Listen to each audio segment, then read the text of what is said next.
नाज़रीन हिते असां ॿी अहम ख़बर शेयर कंदासीं, अवां खे अपडेट कंदासीं। मीनारे पाकिस्तान ते जलसे खां अॻु क्रैकडाउन शुरू थी वियो। पुलिस पीटीआई अख़बार सलमान अहमद खे गिरफ़्तार करे वरितो आहे। बिल्कुलु नाज़रीन, अवांखे ॿुधायूं त क्रैकडाउन शुरू कयो वियो आहे। केतिरनि ई कारकुननि खे गिरफ़्तार कयो वियो आहे।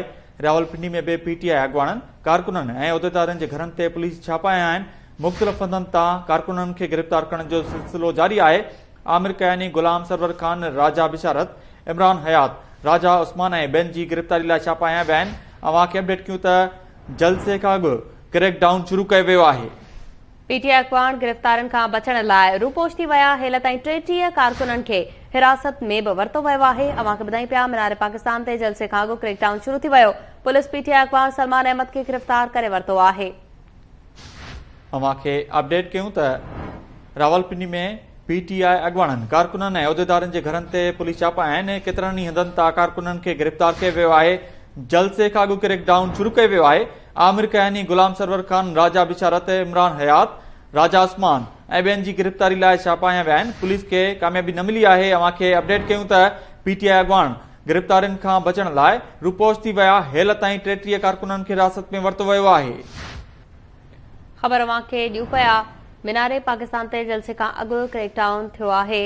पुलिस पीटीआई अख़बार सलमान अहमद खे गिरफ़्तार करे वरितो आहे। केतिरनि ई अख़बारनि खे गिरफ़्तार करण जूं तयारियूं कयूं वियूं आहिनि। अवांखे ॿुधायूं पिया रावलपिंडी में पीटीआई अख़बारनि, कारकुननि ऐं उहिदेदारनि जे घरनि ते पुलिस छापा हणे पई। अवांखे ॿुधायूं पिया हिक कारकुन खे बि गिरफ़्तार कयो वियो आहे। आमिर कयानी, गुलाम सरवर, राजा बिशारत, इमरान हयात, राजा उस्मान ऐं ॿियनि जी गिरफ़्तारी लाइ छापा हया पिया वञनि। इन हवाले सां वधीक तफ़सीलनि लाइ एसएस लाइन ते मौजूद आहे केटी न्यूज़ जो रिपोर्टर गुलाम रसूल कुंभर। जी गुलाम रसूल, अपडेट कजो।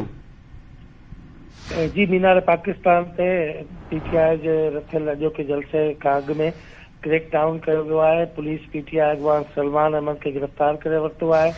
रावलपिंडी में बि पीटीआई अॻवाननि, कारकुननि ऐं उहिदेदारनि जे घरनि ते पुलिस जा छापा हया विया आहिनि। आमिर कयानी, गुलाम सरवर खान, राजा बिशारत, इमरान हयात, राजा उस्मान ऐं ॿियनि जी गिरफ़्तारी लाइ छापा हया विया आहिनि। पुलिस खे अञा ताईं एॾी वॾी कामयाबी न मिली सघी आहे।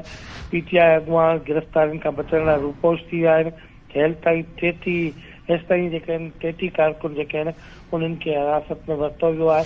अहिड़ी रीति मीनारे पाकिस्तान ते तहरीक इंसाफ़ जो जेको जलसो रथियल आहे उन खां अॻु में पंजाब पुलिस बाज़ाब्ता तौर कार्रवाइयूं करे रही आहे। पीटीआई जा जेके अॻवान आहिनि उन्हनि जी गिरफ़्तारी लाइ छापनि जो सिलसिलो जारी आहे। कुझु देर पहिरीं पीटीआई अॻवान सलमान अहमद खे गिरफ़्तार कयो वियो आहे। जी, वॾी महिरबानी अपडेट करण लाइ गुलाम रसूल कुंभर।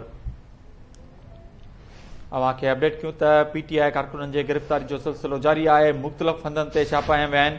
केतिरा ई कारकुन हिन वक़्तु गिरफ़्तार कया विया आहिनि। पीटीआई अॻवान गिरफ़्तारियुनि खां बचण लाइ रूपोश थी विया। हेल ताईं 33 कारकुननि खे हिरासत में वरितो वियो आहे। जलसे खां अॻु क्रैकडाउन शुरू कयो वियो आहे। अवांखे ॿुधायो त मीनारे पाकिस्तान ते जलसे खां अॻु क्रैकडाउन कयो वियो आहे। पुलिस पीटीआई अॻवान सलमान अहमद खे गिरफ़्तार करे वरितो आहे।